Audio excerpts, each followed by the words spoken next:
Where does he get those wonderful gutters? Hey gang, what's going on? It's Halloween time, and now it's our Halloween episode as Ken Krantz joins us this week to do The Ring. Before we get to it, hey, keep those 5-star ratings and 2 or 3 sentence reviews coming in. We love those. guttingthesacredcow at gmail.com if you want to say hi. And or if you want to advertise with us, guttingthesacredcow at gmail.com, and follow us on YouTube. Subscribe. It helps. We appreciate that. And without further ado, hey, let's hear what Ken Krantz has to say about The Ring. Gather round, here's what I know. It's just that this cow has got to go. I know some people kinda like it, yeah, it's trending right now. Yeah, that doesn't matter, 'cause we're gutting the sacred cow. No, I can't make you do this. You got to look at the guy next to you and look into his eyes. Now, I think you're going to see a guy that will go that inch for you. You're going to see a guy who will sacrifice himself for this team because he knows when it comes down to it, you're going to do the same thing for him. Kevin Israel, fuck up that movie quote, won't you?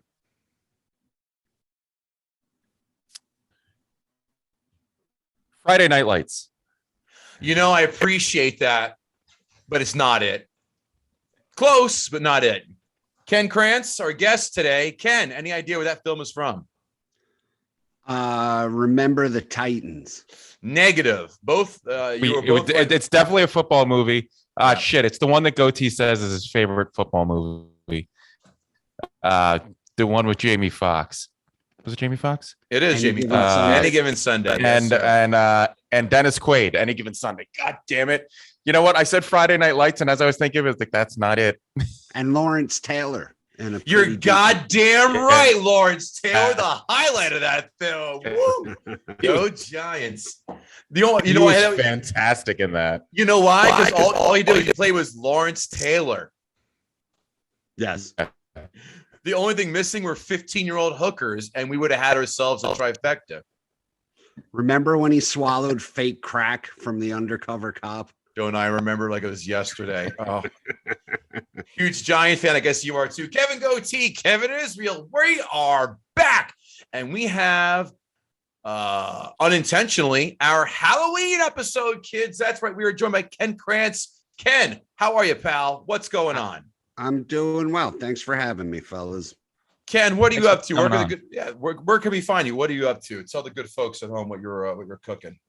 You could find me social media, Ken Krantz Comic, and I have my own podcast that is a rock and roll podcast called I Love Rock and Roll, and we interview some big name musicians, or we have comics on, and we just bullshit about some of our favorite bands or some of the wildest stories that you've never heard in rock. Ken has chosen to do a film that people, I don't know, Kevin Israel, people were kind of like, yeah, this is great, but we've never heard of it in the last 20 years. And the film is The Ring. What were your earlier thoughts of this film, Kevin Israel? Look, you and I went back and forth about this. I think this movie stands up to our test. Our criteria. I saw this. I'm surprised I didn't see this in the theater. I think I saw it right when it came out on video, but I think our audience will agree that this movie definitely fits our requirements to be gutted. A budget of, in 2002, this came out, a budget of $48 million, a box office haul of $249.4 million. Turn that into 2021 money, $70.8 million budget. $367.3 million haul. It's a lot of money. It's not too shabby. No, it is not. IMDb, as we know, is a scale of 1 through 10 with decimal points. Ken Krantz, our guest. What do you think The Ring scored on IMDb? I seem to remember being the only person I know that hated this movie. So I feel like people liked it a lot. I'm going to say, and I don't know anything about IMDb. Perfect. I'm going to say 7.5. Kevin Israel. I'm going to go higher. I'm going to go 8.6. I liked how Ken talked us through his process of logic, kind of like the game shows. It's very game show like. I appreciate that. The correct answer is 7.1. Not too far off. Not far off. Not far off. No. Kevin Israel, Rotten Tomatoes, as you know, is a 1 through 100 score. Give me the critics' Rotten Tomatoes score. 78. Ken Krantz. 82. 71. Wow. Critics- 7.1 and a 71. I'm just going to say, good catch. Good catch. Very surprised that critics ate this up. Usually horror films are not their bailiwick. Ken Krantz, what did the audience, give on Rotten Tomatoes to The Ring? 87. Kevin Israel. Yeah, I'm going to agree with him that it's definitely up there. I'm going to say 85. 48. What? Oh, Really? Shocked the shit out of me too, because I was right there with That's you boys. I know. I think that's the most surprised I've been out of a score in this That's entire not true. podcast. That's not true. We've had way more scores where you're like, holy shit. No, I so was the surprised. people are with me. Yeah, man. I'm shocked. I'm very surprised. Very surprised. Quotes 7 days. That's it. This film is not quotable in any aspect whatsoever. Kevin Israel, unless you have one.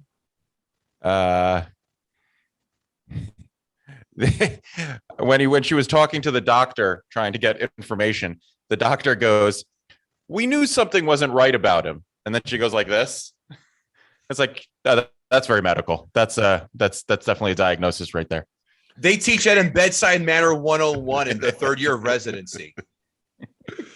Hey Ken, what about you? Yeah. Quotes. I liked when Naomi Watts is watching the video of the psychology session, and he's trying to convince this little demon girl that her parents love her, and he was like, "Your daddy loves you," and she said, "He loves horses more." Sounds like someone's got a questionable hard drive on his at home. No, you don't get it. He really likes horses. Yeah. Did you ever see Freddy Got Fingered, either of you? No. I cannot recommend that movie enough. It's so I fucking the last third, don't even bother with. It's off the rails, batshit retarded. But the first 2/3 is fucking joke. There's one scene, he's driving and he sees a horse getting put the stud, and he jumps out of the car and he starts jerking the horse off. It's talking about loving horses. It's so, and he's got a mouthful of sandwich going while jerking the horse off. It's fucking hysterical. I'm one of 12 people who found Freddy Got Fingered funny. 5. Yeah, apparently. Listen, I demand you watch this. Not asking, demand. 5 fun facts. It rained every day while filming The Ring in Washington State. No wonder every lead singer of grunge bands fucking booted up and killed themselves. The line from The Crow, "It can't rain all the time." Well, they're sure doing their damnedest to break that record. That's for sure. I mean, isn't that the thing about Washington, Oregon? It just rains all the time. Like, were they Yes. surprised by that? Right. Number 2, the American version and the Japanese versions of The Ring are 50% different. Although I think the Japanese version has more scenes where men buy women's used underwear from vending machines. As Japanese do. They do. Take your word for it. They do that.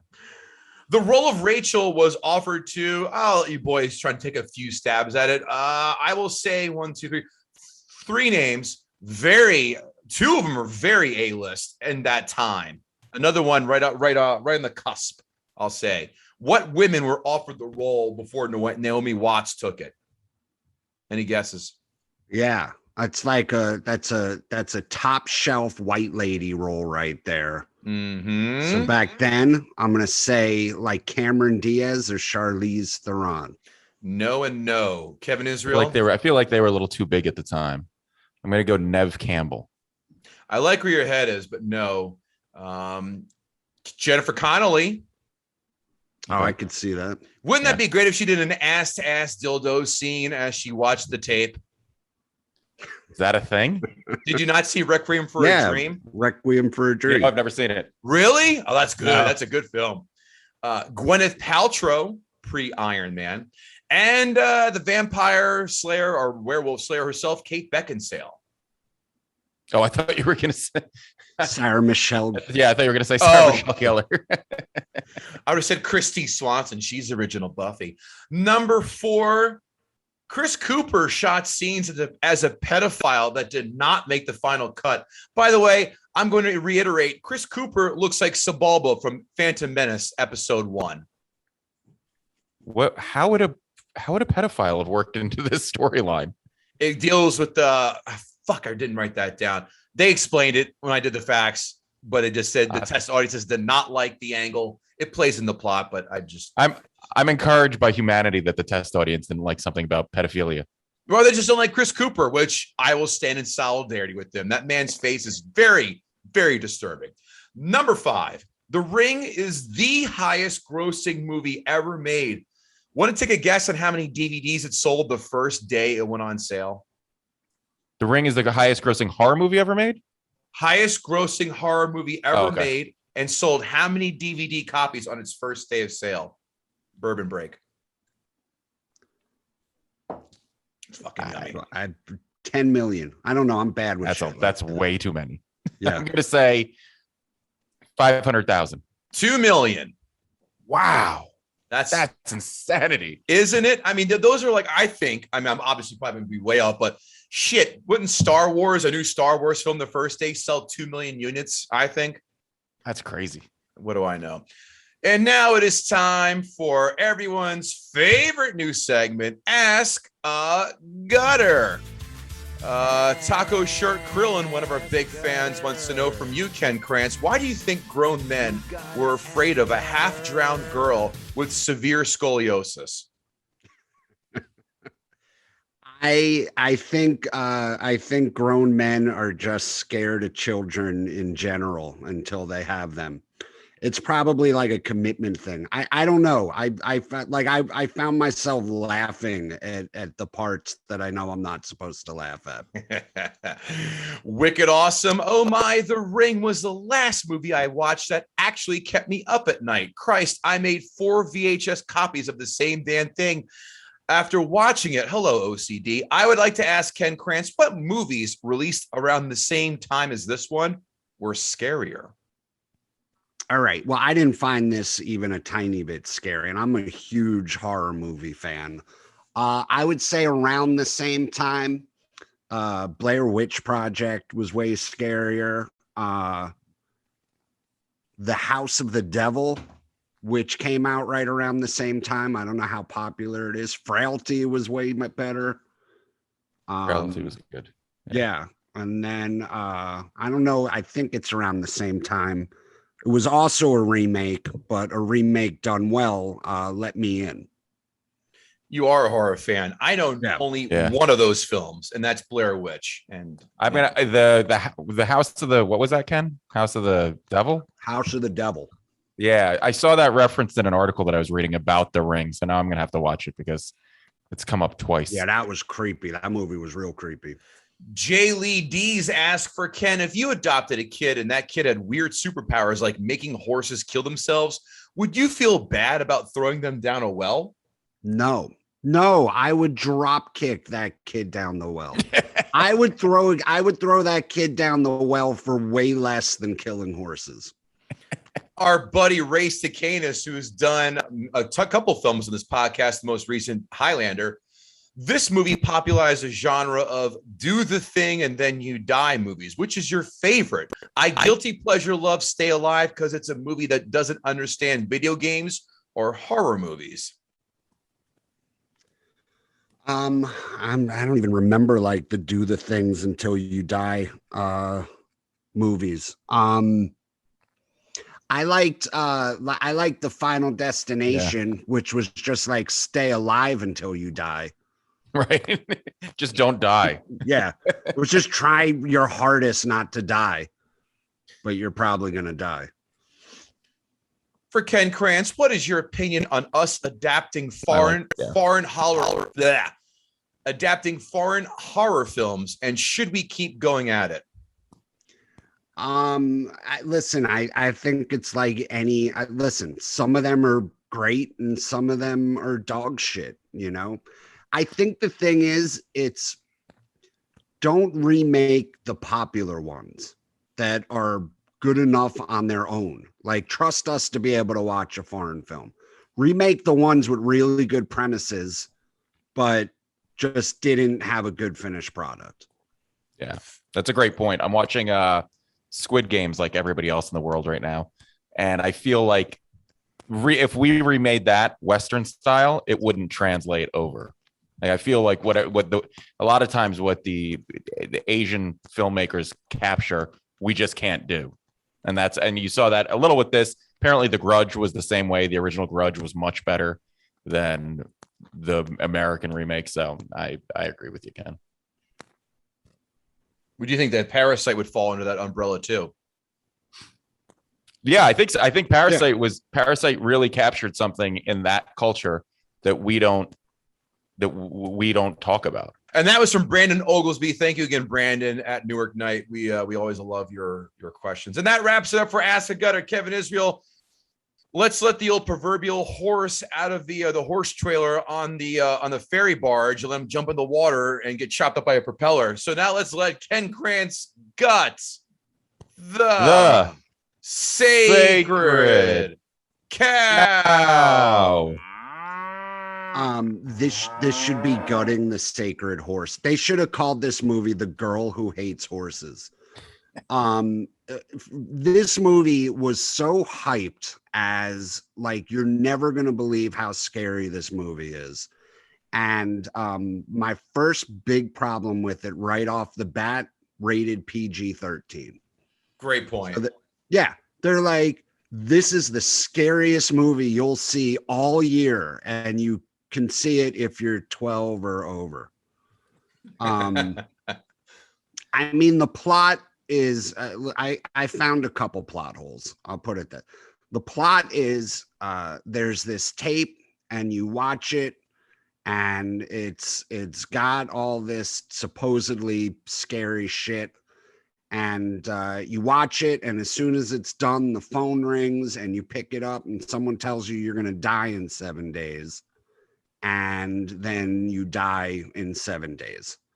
Couldn't make it today because nobody's going to answer an unknown number. Like, the phone would just ring and ring. The opening scene, which I found, like every horror movie has a great opening kill scene. The opening scene is two girls sitting on a bed talking about this tape. One of them, Katie, mentions that she had just watched it with her boyfriend. She tells the story. They rented a cabin out in somewhere in Washington State, and they thought the tape was a football game, and they put it on the VCR, which is fucking insane. Like, who watches a taped football game? Right off the bat, I got a problem. And they watched it, and it turned out to be this like weird. It looks like, I know they were trying, like the opening scene, the opening image is a giant ring, but it just looks like the eyeball that James Bond shoots into at the beginning of every movie. And the girl mentions that she watches it, this girl, Katie, and then moments later, she's dead. And then we cut to Naomi Watts as Rachel's the main character. Turns out Katie was her niece. She is at it's like the after funeral at her sister's house, and Rachel's son turns out was like Katie's cousin, was her best friend. Aiden is really distraught over losing his cousin. And and by the way, I forgot to mention this. I'm sorry. In the opening scene, this is what the ghost does. It turns the TV on and off.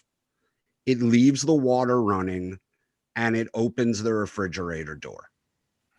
It's like, it's not even scary. That's just like a ghost trying to annoy your dad. Evan Israel, didn't they do that in Ghostbusters? Don't bring in Ghostbusters to this. I'm not going to take the bait.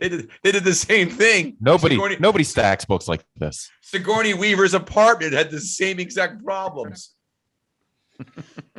By the way, that opening scene kill, that is the last thing that dies until a fucking horse dies an hour later. In the scariest movie of the year. That's a pretty spaced out amount of time that passes between kills in a quote unquote horror film. Yes. Yeah. And the second kill is a horse. Yeah. After the funeral, one of Katie's friends tells Naomi Watts that she had watched this tape that kills you in 7 days. And Naomi Watts is like pretty intrigued by it. And then that night when she's tucking her son into bed, her son tells her that Katie didn't have enough time and knew she was going to die. And Naomi Watts kisses her goodnight and kisses him goodnight and walks. Not one follow-up question. Not like, hey, what the fuck are you talking about? And how do you know that Katie was going to die? She was just like, oh yeah, that makes total sense. So Rachel decides that she is going to track this tape down and figure out what's happening. Not the kid's mom. The kid's aunt decides that the mom seems okay with the fact that her kid died looking like a zombie. When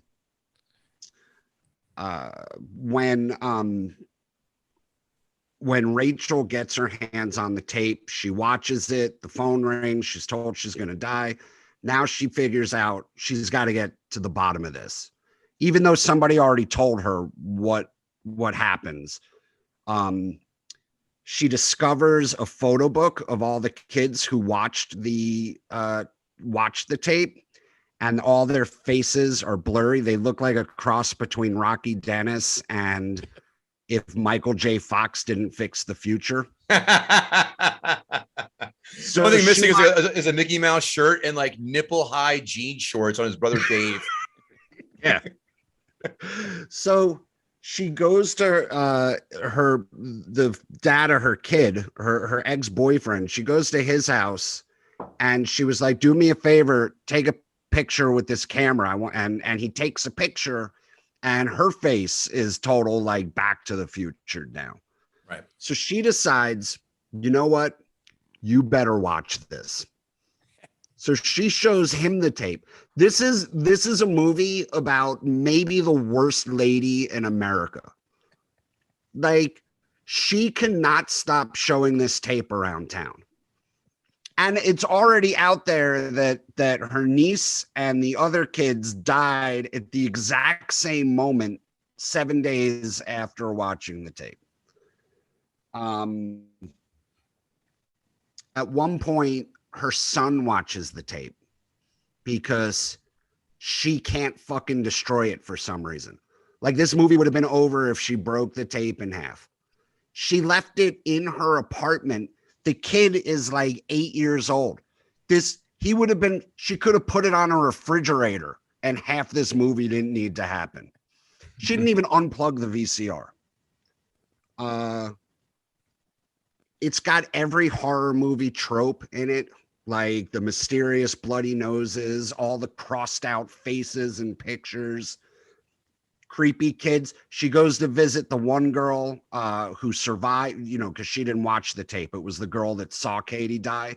she can't handle it. She's in a loony bin. She goes to visit her in a loony bin, and she's got dirt all under her fingernails, I guess, from even though she's only been in the loony bin for like 2 days. I like that you call it a loony bin. Yeah. That's a term that needs to come back. I really appreciate that, though, Ken. Thank you. Yeah. But also, she knows that she has a week to live, and she spends it doing homework. Like, she spends it trying. If you tell me I got a week to live, I'm doing everything that I never tried, that I always wanted to do. What is that, Ken? Yeah, I feel like you've pretty much done everything. We're going to start just mainlining heroin? Yes, I'm trying heroin. For sure, I am trying heroin. I'm smoking crack. Raw dogging Naomi Watts. That's not a far too cry, right? That might be a little more challenging. That might be tougher than smoking crack. And I don't want to go out just like, I don't want my last image to be somebody just looking super disappointed.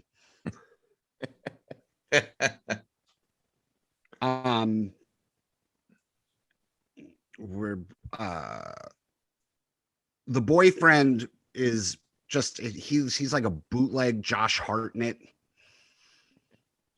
He looks terrible.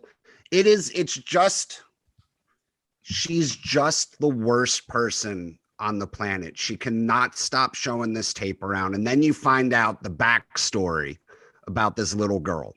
I know they explain, I never bothered to watch the sequels, but I know they explain more of it. But what you get in part 1 is that her parents they bred horses, and they really liked horses. And they had her. They didn't think they could have a kid. Her mom always wanted a kid. I guess the dad didn't want one. And then they had her. They went away on vacation, and they just came back with the kid. And it's not really explained. So like, maybe she's adopted, maybe she's not. They don't get into it. And then she is upset at how much her parents love horses. And she's got these, the guy on Twitter said, she's got these weird superpowers where she can just make shit appear. And the horses start killing themselves because I guess she's salty about the horses. And then the mom goes nuts from all the horses dying. And they suffocate her. They put her head in a plastic bag, and they chuck her down the well. And it takes her 7 days to die, which is why it's 7 days from the time that you watch the tape. She's so angry, I guess, about being thrown down. And by the way, like, yeah, your parents loved horses more than you. Like, step up your game. Maybe try being a better kid. I just Googled how she was born despite her mom being unable, or the dad. Burke, I'm reading verbatim. Burke raped her under captivity, which eventually impregnated Evelyn. Evelyn escaped captivity after 8.5 months and fled to a Christian hospital to give birth. Evelyn soon gave birth to a baby girl named Samara, who ceased to cry and was born with strange supernatural powers. Just Freddy Krueger, basically. Yes, isn't that exactly Freddy Krueger's? Just gonna say that. That's yeah. What the one sentence you left out, Kev, was it was a priest. It was like he was like a fucked up priest. Oh, that Google didn't who have raped that. the mother. Okay, but they didn't show that in the. They don't show any of that in the first one. They just it's like maybe the kid's adopted, and it's like, yeah, you're adopted. They don't love you more than horses.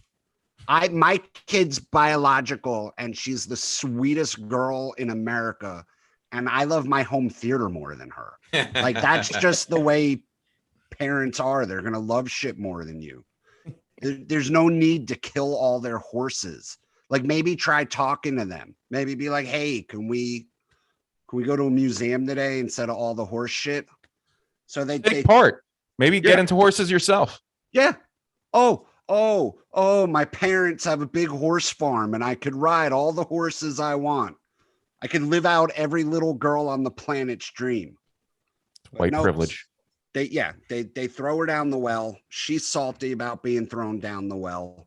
she somehow psychically projects all her anger onto a VCR tape and decides that she's going to kill anybody that watches it. There's 2 people in the world that she's angry with. She's mad at her parents, and she decides that she's going to take out everybody like some kind of virus. And then the big twist at the end is Naomi Watts and bootleg Josh Hartnett.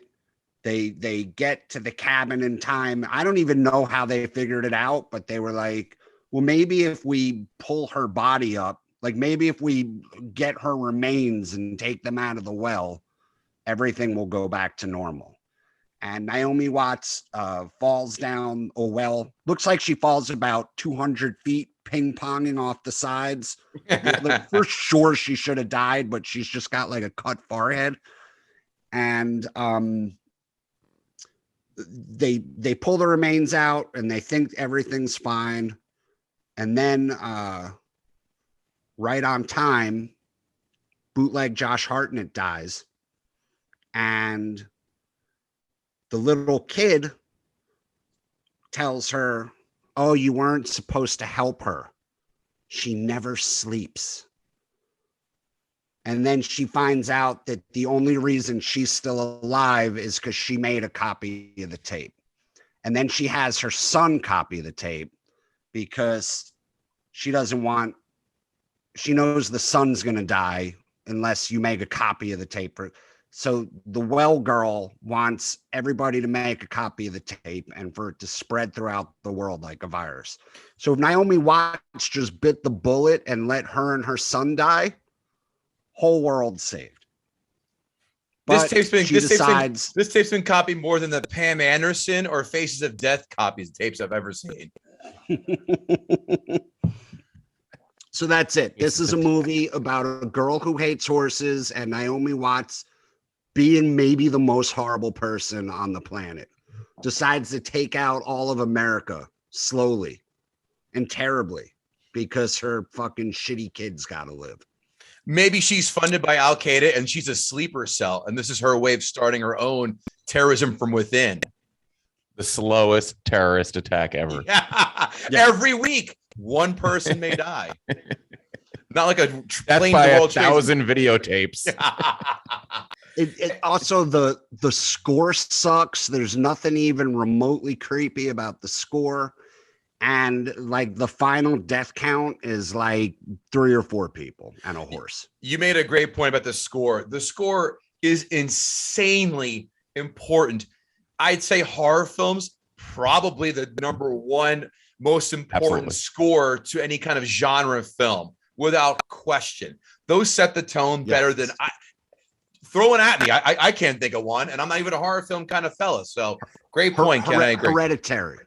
Yeah. Fair. Yeah. Hereditary. The music alone scares the shit. Yeah, Hereditary was a great example. Blair Witch, when they're going up the fucking stairs in the last scene, when they go into the room where the kid's standing in the corner, like, oh, your asshole's puckered up just on that music alone. That's enough. Right. Hey, yeah. Ken, give me a scale. Give me a scale. Give me a score 1 to 10 of what you thought The Ring deserves. What do I think it deserves? 1 to 10. 3. Kevin Israel, I'm feeling magnanimous. Kevin Israel, would you like to go first, or shall I? Sure, I'll take a stab. Go right ahead. So Ken did a pretty fantastic job of breaking everything up. This is a movie that would be tough to exist today because, or even it would be tough to get a kid to watch this movie today and be scared because he'd be like, well, you watch a videotape and you die. Could be like, what's a videotape? It's like a DVD. What's a DVD? It's like fucking just go download something. Yeah. It wouldn't. I don't think it would translate very today. Even though I read an article where they're like, this movie holds up today because if they wrote it today, it would have been downloaded on the internet, and then everybody would have died because it would have gone viral and everybody would have watched it. And I was like, I think that actually might have been a more interesting movie than this one because of the very slow, very lackluster body count. Yeah. The beginning feels so much like Scream. It's ridiculous. Like it and Scream was supposed to almost be like a satire of other horror movies, that beginning. And then this movie takes that and makes it serious with the girls home alone. There's a phone call. They get freaked out. What bothered me about the beginning was the one girl looks at the other and goes, "Hey, have you heard of this videotape where if you watch it 7 days later, you die?" How did she know about that? How did she know? How did they know that was going to happen or that was a thing to even share? Like, how was it already rumor? They just watched it. Nobody died yet. Because if they want to get pretext out in 30 seconds or less of this film open. Right. There's your answer. Right. Right. And the girls are dressed like Catholic schoolgirls. You motherfucker. Oh, they're dressed like that for a very specific reason, Ken. You know damn well why they're dressed like that. So a quick breakdown of the characters, which Ken covered a lot of. The son is creepy. They're like, we need to make the son creepy. A kid that would be, if a kid behaved in any of these one ways, the parents would take them to therapy. But this kid covers every creepy horror kid box. He's got a bad haircut. He's got these big, almost cartoonish eyes that fill too much of his eyeball. I feel like they digitally altered his eyes because no kid has eyes that with the irises that big. He calls his mom Rachel, which they never explain that. Why he calls his mom by her first name. That took me a while. Chris Rock did the best bit of all time. You're in trouble when you call your mama by her first name and your grandmother mommy. Yeah. your grandmama Pam, whatever the hell it is. Yeah. That's it. He draws weird shit that immediately is like, my kid draws one weird picture, I'm taking them to a psychologist. But like this kid's obsessively drawing like dead people and that ring thing. He's just constantly drawing that, which looks like a cartoon like asshole that he's just kind of like, and the mother's never like, this is concerned. We should do something about this. Like all of those things added up. The mother should have been like, oh, I'm in a horror movie. I probably should start paying attention to what's going on. But no, like Ken said, the mom, moving to Rachel. Rachel isn't just a bad person. She's dumb. She might be one of the dumbest people ever in a horror movie. And this includes like kids who go out into the woods and have sex when they know there's an axe murder around. Like you said, she leaves a murder videotape just lying around and she knows her kid can get to it. If you were on a barge or whatever that was, that the boat that they were on, who would go over to a cart with a horse in it and just be like, I'm going to stick my hand in here? What adult? I could see a child doing that, but then she's surprised when the horse is like, get the fuck away from me. Like, nobody would do that. And if you had a horse on a ferry like that, wouldn't you be standing with the crate to make sure that the horse is okay? Like the guy I think there was because it was like the kids and the father were somewhere and she's like, Daddy, my horse, which by the way, the horse doesn't even have a name. She just says my horse. Nobody was watching this fucking horse. They weren't going to name it till they got to the island. Yeah. Well, all those horses jumping off ferries. You don't want to give it a name. You don't want to get too attached to it. And then she just walks. I love in movies. And this is a great, this doesn't happen. She just walks into the guy's house and doesn't just walk in. She then sits down, makes herself comfortable, and starts watching a video when she knows this guy is creepy as fuck, is clearly messed up in the head. And she's like, he's not around. I'm just going to chill out and watch this movie. And then when I remember when I first watched this movie and she got clocked by him, I was like, good. You deserve you broke into his house. Yeah. Of course, if I just find some stranger in my house watching my videos, yeah, you're getting punched in the face. That's not she was just an idiot. Noah, like Ken said, is a very stereotypical generic character. They just wanted to make the point that he's like this good-looking slacker. He had that like 90s, early 2000s, like long, like part in the middle, long hair that like every cool but kind of slacker guy had. I called it the party of five haircut.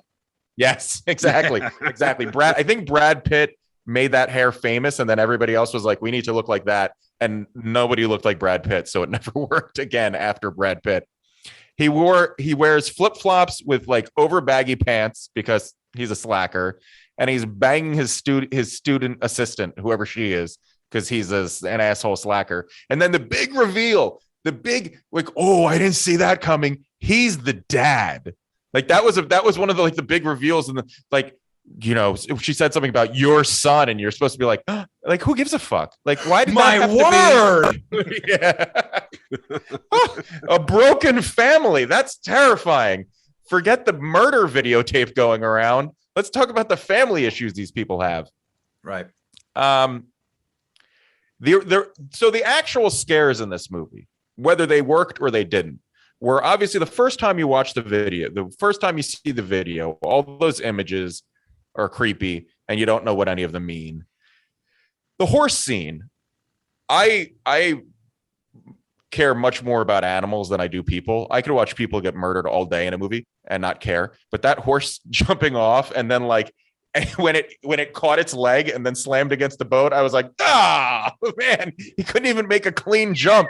Like, it's kind of good that you lost that horse. He clearly wasn't making enough for any of those fences you're supposed to jump over. That reminds me he hits the head with, as I said, that reminds me of like some shitty, obese, like 65-year-old guy from Ohio trying to jump off a cruise ship to kill himself from his wife on that cruise ship, but he catches his leg and can't even die in peace. That's exactly right. Slams his face into it and breaks his nose. It was like the Jim Belushi of horses. Yeah.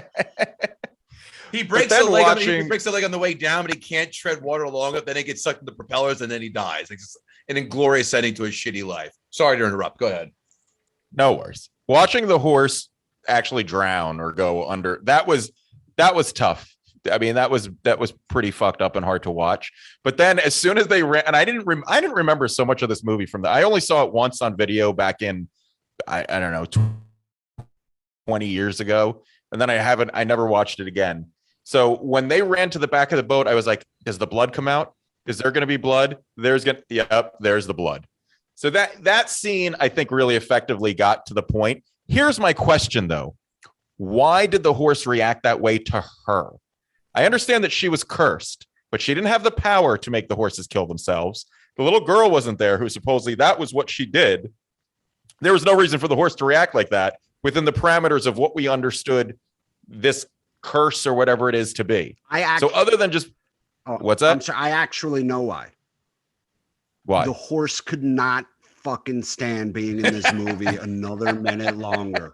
That actually wasn't planned. I would rather be fish food than have people recognize me from this film. So then the guy, the father killing himself in the bathtub.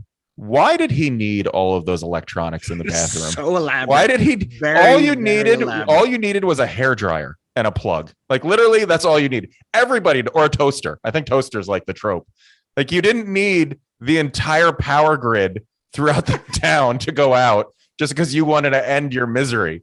That was, I thought he was, and again, because I didn't remember the details of the movie, I thought he was setting it up to do something else. That's like, oh, that was just to kill yourself. What a waste of all those electronics. You know, not even get that in a yard sale now. He was the last guy. He was the last guy to go into Radio Shack and make a substantial purchase. Right. And then, yeah. And then Noah, and I was surprised by this on rewatch. Noah, the only time you actually see the ring girl and get the feel of the whole thing is when Noah dies.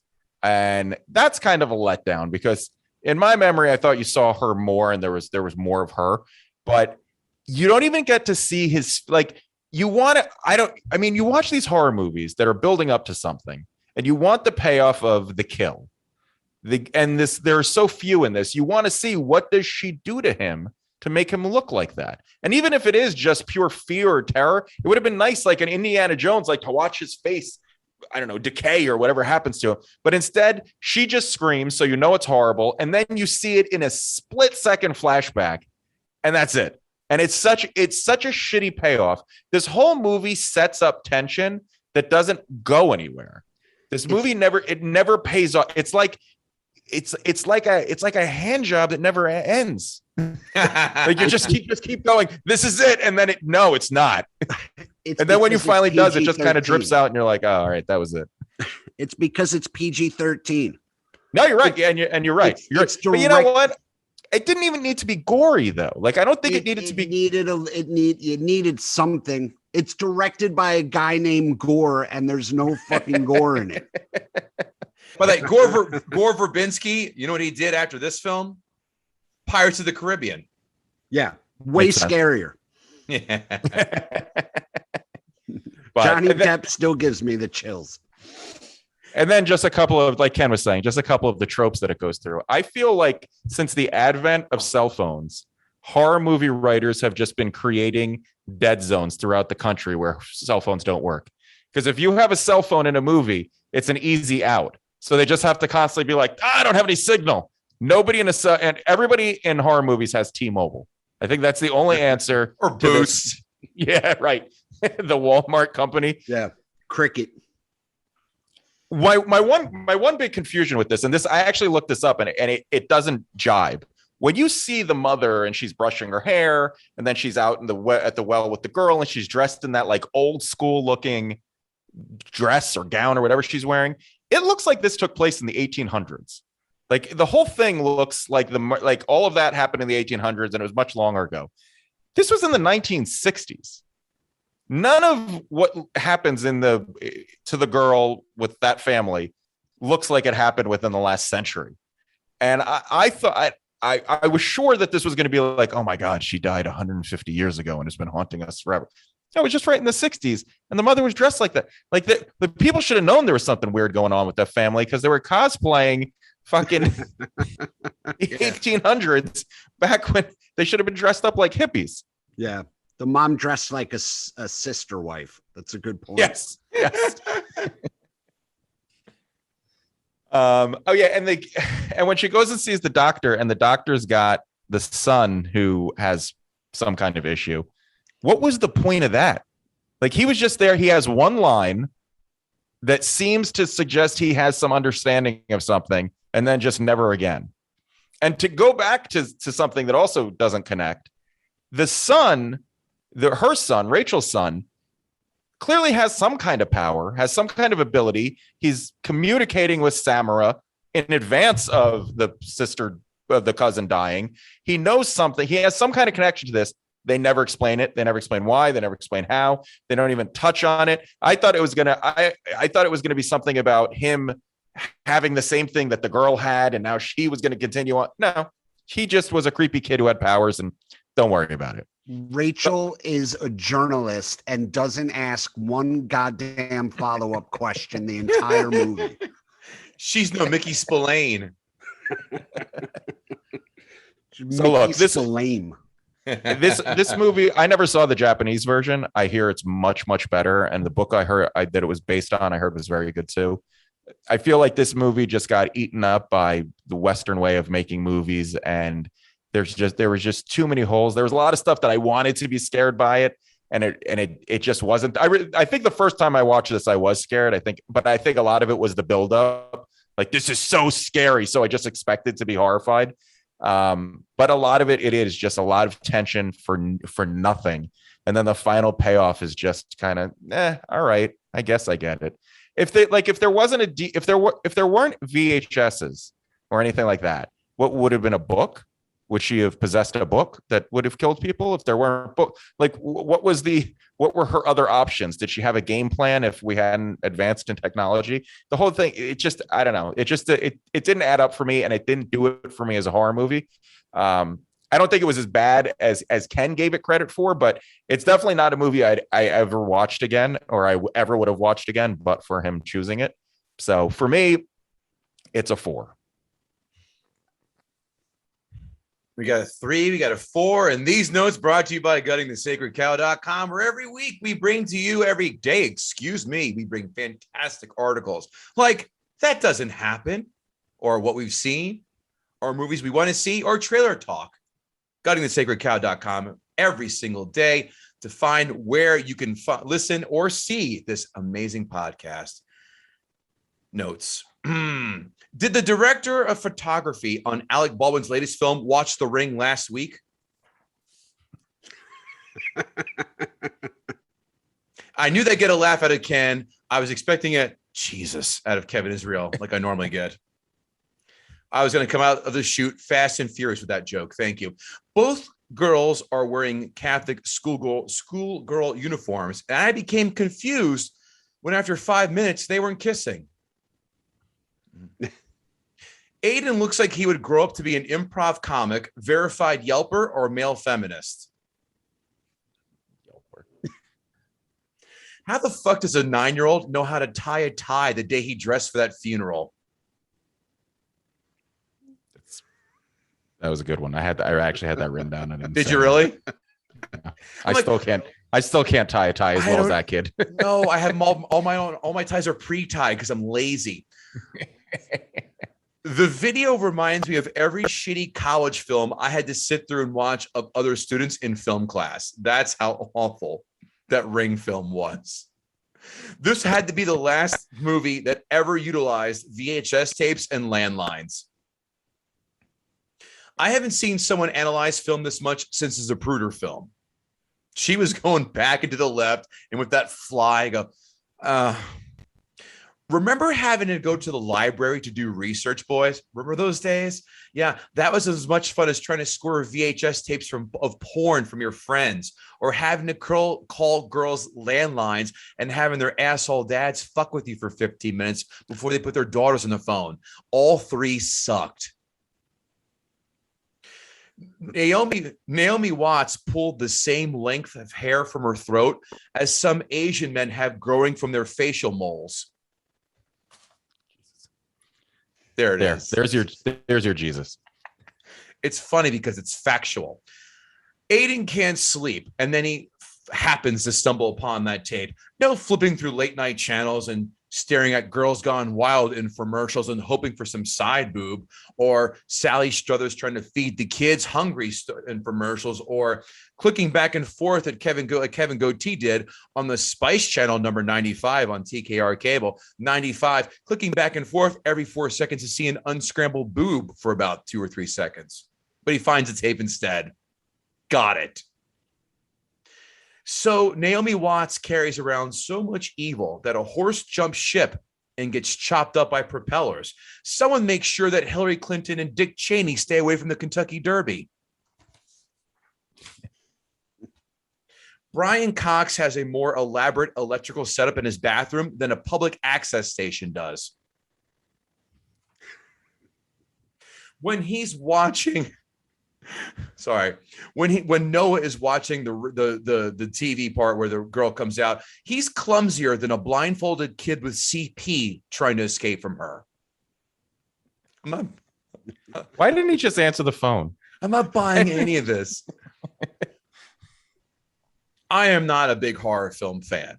I am not. I love the first Halloween film. I love the recent Halloween film, not the Halloween Kills one. That was not good. Saw, that's not really horror, that's more of a thriller, but I'm not a big horror film fan, guys. So let's be honest, where I'm coming from. I was not in from jump. This film never scared me. Blair Witch fucking scared me the first time I saw that. Now it's the one trick pony. And you boys are right. This is the typical white kid, shitty haircut, eyes are running far apart like two magnets next to each other. Trope. All these white kids in scary films look the fucking same. Wardrobe, give them a boring t-shirt and get the old bowl, the soup bowl around the hair and snip around the ears, and we're ready to go, and put them in makeup and action. I saw this when this first came out, didn't give it a second chance, second thought, first. I didn't get the love for it then. I sure as fuck don't get the love for it now. And here's the real test. No one is talking about this film as one of the best horror films in the last 20 years, as everyone has accoladed about in the aforementioned, 5 fun facts. There was a little bit of tension in the beginning. On paper, on concept, this is a great idea, but the execution was worse than a fucking dull guillotine. I wish I had more to comment with. This is the shortest amount of notes I've had in a long time, Kevin Israel. Yeah. I just don't care enough. And indifference is the death of any film in my book.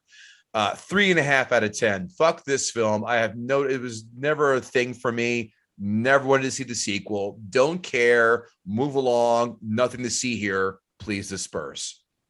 Wow. 3.5, 4.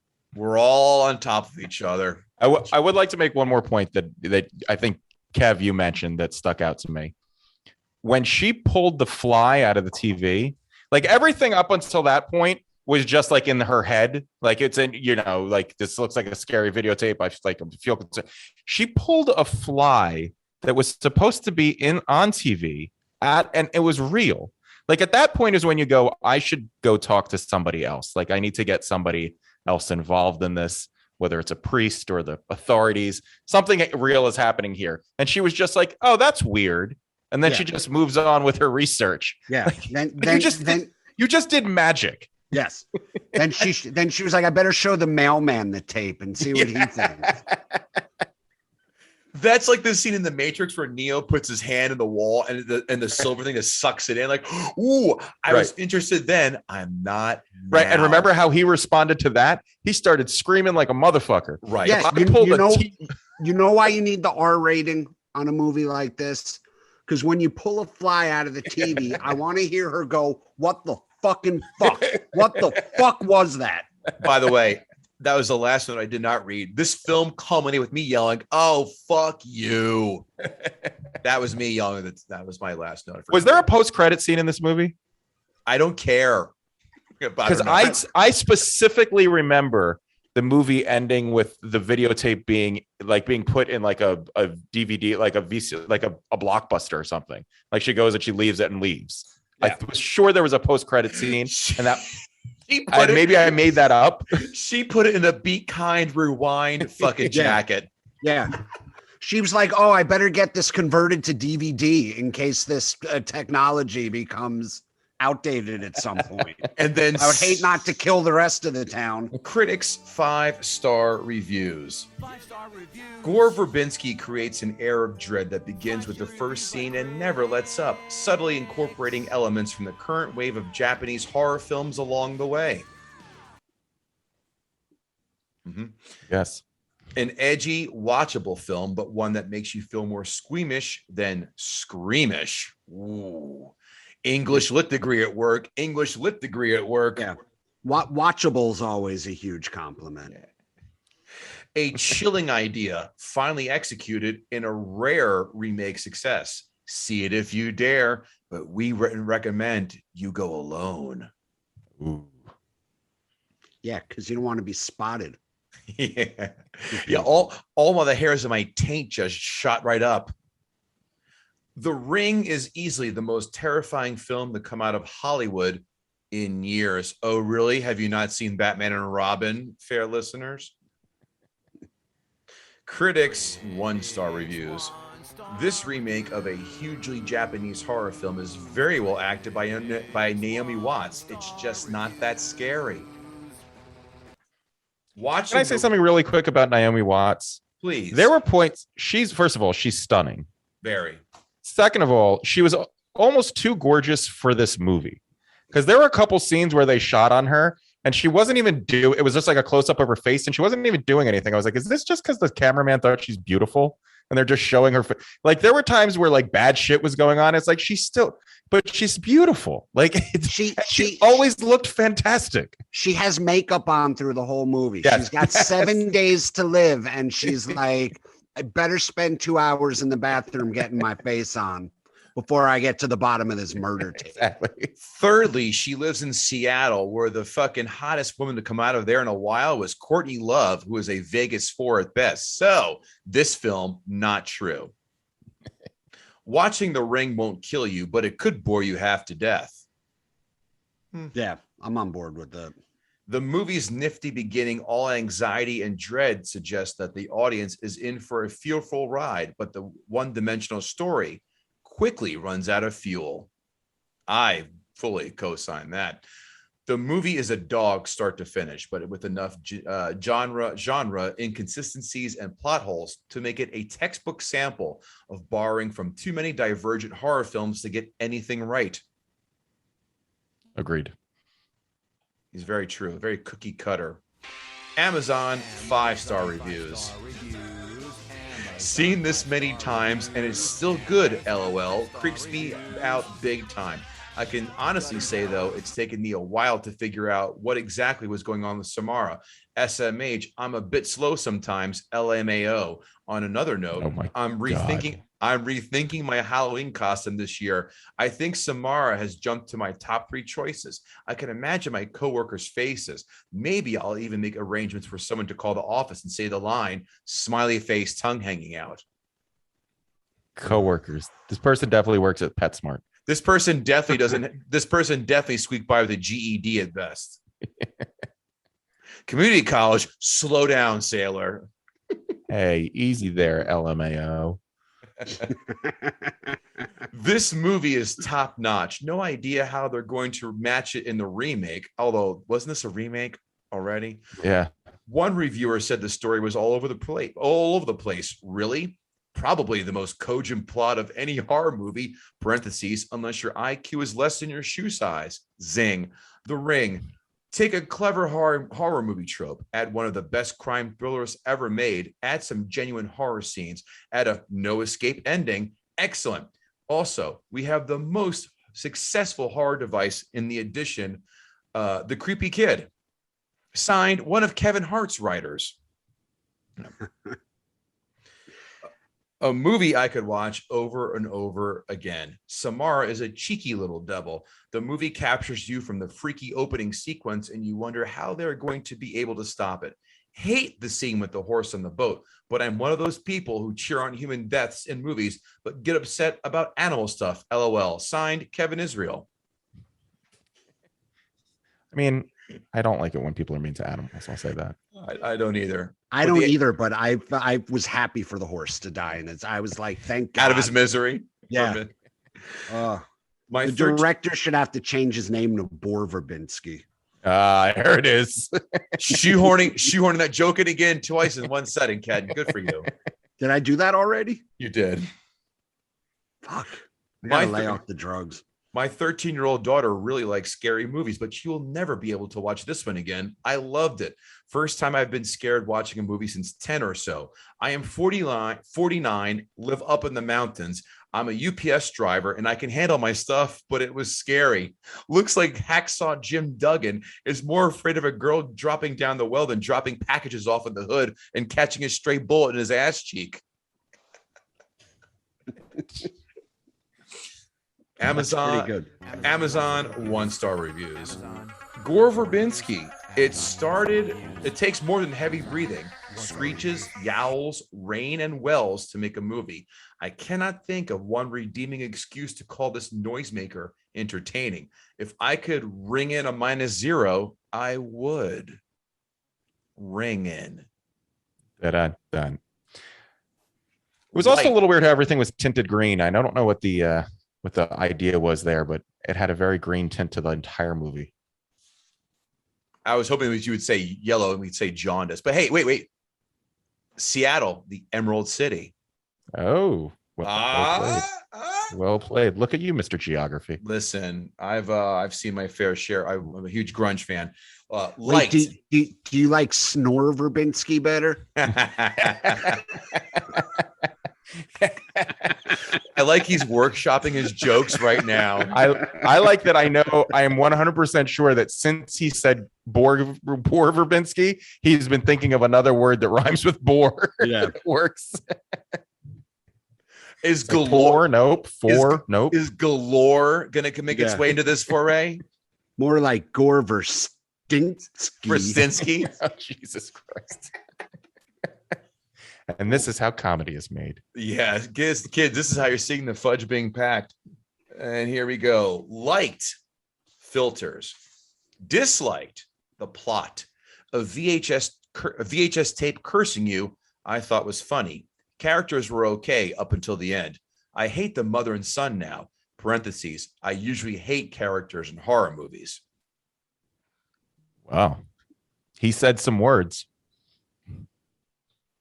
Either way, I would round up every single person that left a review and throw them in jail.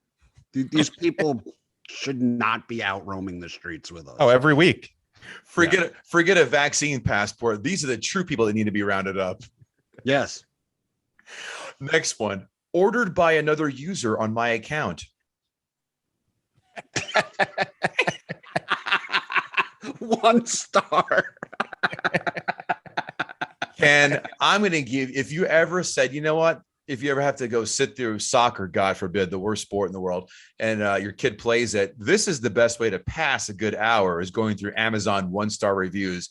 Because like the Ring, you'll be sucked in, but you won't die in 7 days. Next one. Gary gave it a 1 star because no scary parts. That's much a boring movie. It put me asleep. Asleep. I don't edit for grammar. I read people's stupidity. That was bad. Next, well, if you think that's bad, then through flicks in this genre hardly ever have one. A decent payoff is in order. Beware. This one has the most denouement in recent memory. Someone went to the Google to look up ending synonyms. Don't actors and producers read scripts anymore? Not if you're Bradley Cooper. Gets 1 star for the deadly gothic videotape. The rest is a waste. See Frailty instead. It's one of the best to come out in the genre in a long while. This made no sense. And I was smoking loads. Is that a dick sucking metaphor? I was smoking loads. Yeah. Bad dog. I mean, horror movie, bad, all caps. And here's my favorite. Electricity went out, so I did not get to watch it. Imagine taking to the internet with that. Jesus. Yeah. Someone went to the library to write that review, I bet. Watch and be Amish. Just kidding. We're going to watch movies. Kevin Israel, did Ken Krantz gut the sacred cow? I think he did. I think he did. I don't know that this was a giant mountain to climb or a giant cow to slaughter, as the case may be. But yeah, I think he by the numbers picked the movie apart. There was a lot wrong with this movie. I think it's remembered much more fondly than it actually than it was. But I will give the movie this much: it did set off an entire streak of horror movies, and it created its own series of tropes. But the movie is not good. It does not hold up. Like I said, I found it scary the first time, but on rewatch, there's just nothing there. It becomes almost comical. So yes, congratulations, Ken. You gutted this cow in my Excuse me, I have my 2 cents to put in my book, Mr. Goatee. I will co-sign this gutting, but you're right. This film was not a mountain too far to climb. This film was an anthill not far enough to climb. This film stunk. It did not take much. All you need to do was just cough in its general direction, and this thing had herpes. It was not a good film from jump. I want you to go out in the street right now. I want you to ask 50 people, do you like The Ring? I'll be shocked if 5 say yes. So we give you the gutting. So great job, Ken Krantz. Again, where can the folks find you? What are you up to? Wait, would you say I showed him the door, Verbinski? There you go. That's all I've been thinking about for 20 minutes.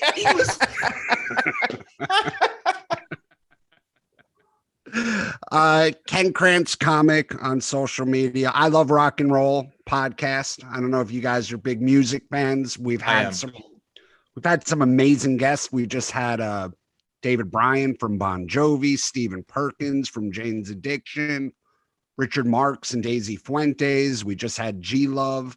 And you could find that on Twitter. You can find it at Rock and Roll Pod. I Love Rock and Roll. Guys, I saw this movie in the theater 20 years ago, and I've been telling people how much I've hated it ever since. So thank you for the opportunity to now your hate is memorialized. Yes. Right. You knew we were in trouble when not many people are going out as our other films are going, oh, fuck this cocksucker. I can't wait till you boys take him apart. And we just pretty much did the OA defense on this one. Kevin Israel, what are you up to, buddy? KevinIsrael.com for upcoming dates. I got a lot of comedy coming in the next few weeks, but and then I go on a sabbatical for 2 months so I can live my own horror movie by having a child. And then I'll be back in the spring. But more importantly, Gutting the Sacred Cow loves when you leave us a 5-star rating and a quick review. It helps us. It gives us something to smile about. You see how much we love picking apart people's reviews. Well, we love reading our own reviews even more. So please leave us those ratings and those reviews. It helps. It bumps us up in that nasty algorithm, and it makes no sense and nobody really understands, but they say it because they want to sound smart, and it makes us happy. So why not make 2 kids' day? Yeah, Kevin Israel, you said that perfectly. KevinGoatee.com for dates as well as NFL picks. 8-2 last weekend. That's what the fuck is up. And of course, like Kevin Israel said, guttingthesacredcow.com is where you find the blogs, all that stuff. You want to advertise with us, guttingthesacredcow@gmail.com. And listen, follow us on Instagram, Facebook, Twitter, YouTube. Just subscribe to us. That's all we ask. Subscribe so we can get this damn thing monetized already. Ken Krantz, thank you so much for joining aboard this ship of tomfoolery.